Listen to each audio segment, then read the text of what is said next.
Well, good afternoon, everybody. I am honored to have been allowed into a small business here in the Sacramento region that is opening up today and just in time. As you can see, I'm in a flower business, Twigs. Been here for 18 years, probably struggling through the most challenging time in all of those 18 years. And just in time for Mother's Day is opening back up.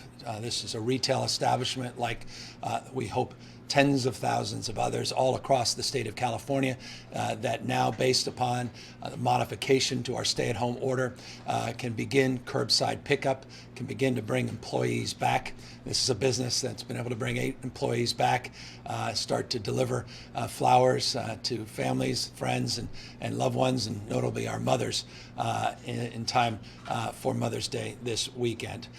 So this is just an example of what we hope to be seeing replicated all throughout the state of California as we move into what we refer to as the second phase of our meaningful modifications.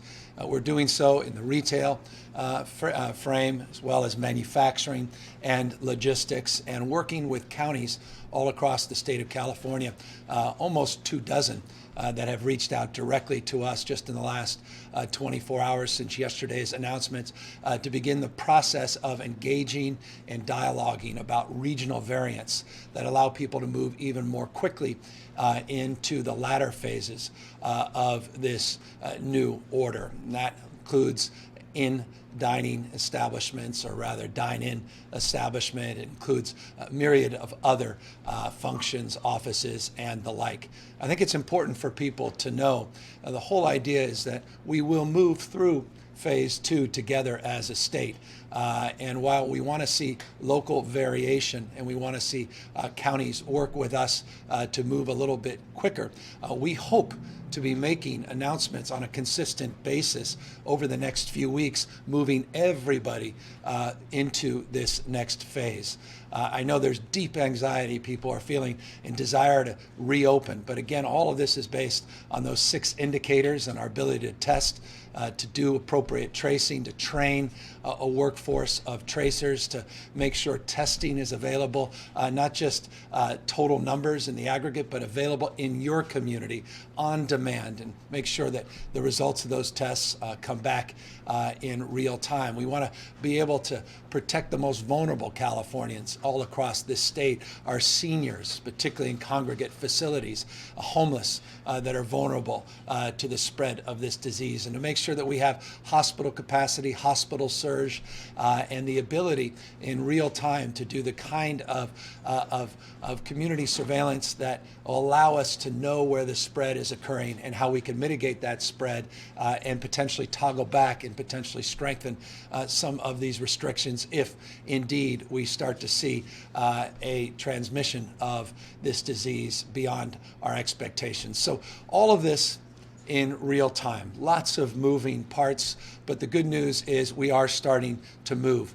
I mentioned this yesterday, roughly 70% of the economy in the state of California can open with modifications into this next phase. I know 70% is not 100%, and I deeply recognize with modifications means with restrictions, and with those restrictions means the struggle for businesses to get back to where they were pre-pandemic. And that's why I want us to be sober about this reality.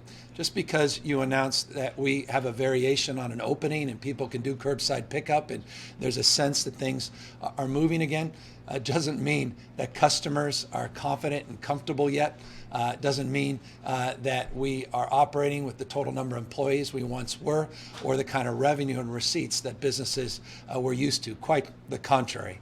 And so that is a reality that we all have to work through, and that's why it's so important that we provide supports and we do everything we can to help these businesses get through this moment, not to thrive yet, but to survive and get back on their feet so we get out the other side where they're stronger, more resilient, and more vibrant than ever. So yesterday was a significant day in terms of putting out guidelines Those guidelines are now being put in effect at Twigs. I saw it firsthand in the back with employees with face masks on, gloves in some respects, making sure that their delivery, their sanitation is up to par. It's a perfect example of what we hope to be seeing more of all across the state of California.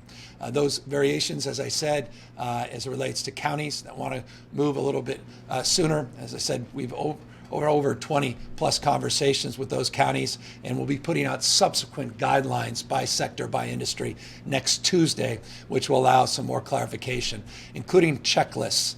We have a new checklist that goes through issues around hand washing, sanitation, how to address the needs of customers through pickups, and how we can make the pickup and drop off process for deliveries, as well as pickups for customers easier and safer, how we can practice social distancing, physical distancing in environments that may be smaller like this, or even larger, some of these manufacturing warehouse spaces. So we try to tailor these guidelines as prescriptive as we can, with a frame of flexibility always, recognizing that the entrepreneurial spirit that built this business from a dream to an idea, pen to paper, that entrepreneurial spirit we also want to see advanced as we work through this next phase. And so we want to provide the kind of flexibility that we recognize is important, because no two flower shops are the same.